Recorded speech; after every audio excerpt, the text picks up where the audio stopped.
এই কোটিপতি সিইও তার মায়ের ঠিক করা ব্লাইন্ড ডেট থেকে পালানোর জন্য মরিয়া হয়ে উঠেছিল। তাই সে এক ঝাড়ুদারের সাথে নিজের দামি স্যুট বদল করে তার সাধারণ পোশাক পরে নেয়। এরপর পালাতে গিয়ে সে ভুল করে একটি বিয়ের অনুষ্ঠানে ঝুঁকে পড়ে। সেখানে গিয়ে সে দেখে যে বর সবার সামনে কনেকে চরম অপমান করছে এবং বলছে যে তাকে কেউ বিয়ে করবে না। এটা দেখে সিইও সেখানে এগিয়ে যায় এবং বলে যে সে ওই মেয়েটিকে বিয়ে করতে ইচ্ছুক, এবং সে মেয়েটির কানে ফিসফিস করে বলে যে সে শুধু তাকে সাহায্য করার জন্য এটা করছে। এটা দেখে বর মেয়েটিকে বলল যে সে কখনোই একজন অচেনা মানুষকে বিয়ে করবে না। কিন্তু মেয়েটি তখন তার প্রাক্তন প্রেমিককে উচিত শিক্ষা দেওয়ার জন্য বিয়েতে রাজি হয়ে যায় এবং কোনো দ্বিধা না করে সে সিইওর কলার ধরে সবার সামনে তাকে কিস করে। সিইও এটা দেখে প্রথমে অবাক হয়ে গেল, পরে তারা সত্যি সত্যি বিয়ে করে ফেলে এবং রেজিস্ট্রি অফিসে গিয়ে ম্যারেজ সার্টিফিকেট নিয়ে আসে। অফিস থেকে বের হতেই তাদের সাথে মেয়েটির সেই প্রাক্তন প্রেমিকের দেখা হয় যার সাথে একটু আগে মেয়েটির বিয়ে হওয়ার কথা ছিল।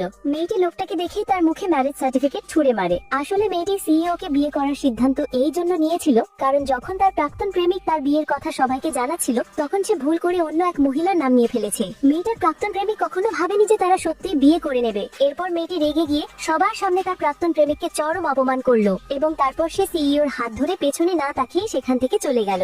এরপর মেয়েটি সিইওর ছেঁড়া খাতা পোশাক দেখে ভাবে যে সে হয়তো খুব গরিব, তাই সে তাকে কথা দেয় যে সে সারা জীবন তার খেয়াল রাখবে। অন্যদিকে নিজের আসল পরিচয় লুকানোর জন্য সিইও তার সাথে সাধারণ জীবনযাপন করতে শুরু করে। এরপর তারা একসাথে রাতের বাজারে ঘুরে বেড়ায় এবং মাত্র 2 ইউএন এর নুডলস তারা দুজনে মিলে ভাগ করে খেত, যেটা দেখে তাদেরকে একদম সাধারণ দম্পতির মতো লাগতো। এরপর মেয়েটি সিইও কে রাতের বাজার থেকে কাপড় কিনে দেওয়ার জন্য নিয়ে যায়, কিন্তু বিল দেওয়ার সময় সে বুঝতে পারে যে তার কাছে যথেষ্ট টাকা নেই। তাই লজ্জিত হয়ে সে নিজের আঙুল কামড়াতে থাকে। এটা দেখে সিইও সাথে সাথে সব বুঝে যায়। এরপর সে কিছু বলার আগে সে এমন ভান করে যে তার কাপড়গুলো পছন্দ হয়নি, কিন্তু দোকানদার উপহাস করে বলে যে টাকা না থাকলে চেষ্টা করার কি দরকার ছিল। এটা শুনে দাঁতে দাঁত চেপে সে ঠিক করে যে সে কাপড়গুলো কিনবেই। এরপর সে তার ব্যাগ থেকে একটি জেড পাথরের লকেট বের করে অনিচ্ছা সত্ত্বেও দোকানদারকে দিয়ে দেয়। এরপর যাওয়ার আগে সে শেষবারের মতো লকেটটির দিকে ফিরে তাকায়। সিইও বুঝতে পারে যে ওটা তার জন্য খুবই মূল্যবান ছিল, আর যখন সে জানতে পারে যে ওটা তার মৃত বাবার শেষ স্মৃতি ছিল তখন সে হতবাক হয়ে যায়। আর যে গল্পটা একটা ব্লাইন্ড ডেট থেকে পালানোর মধ্যে দিয়ে শুরু হয়েছিল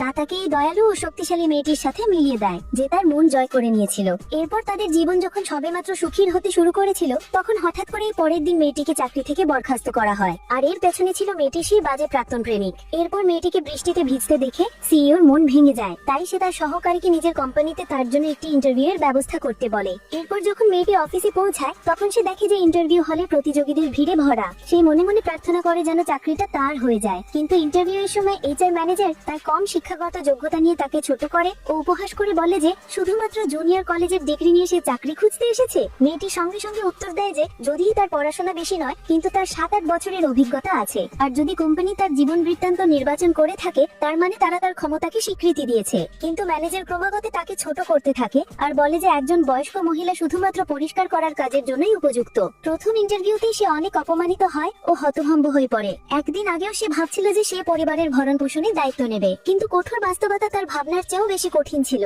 আর ঠিক তখনই হঠাৎ করে সিইও কোম্পানিতে প্রবেশ করে।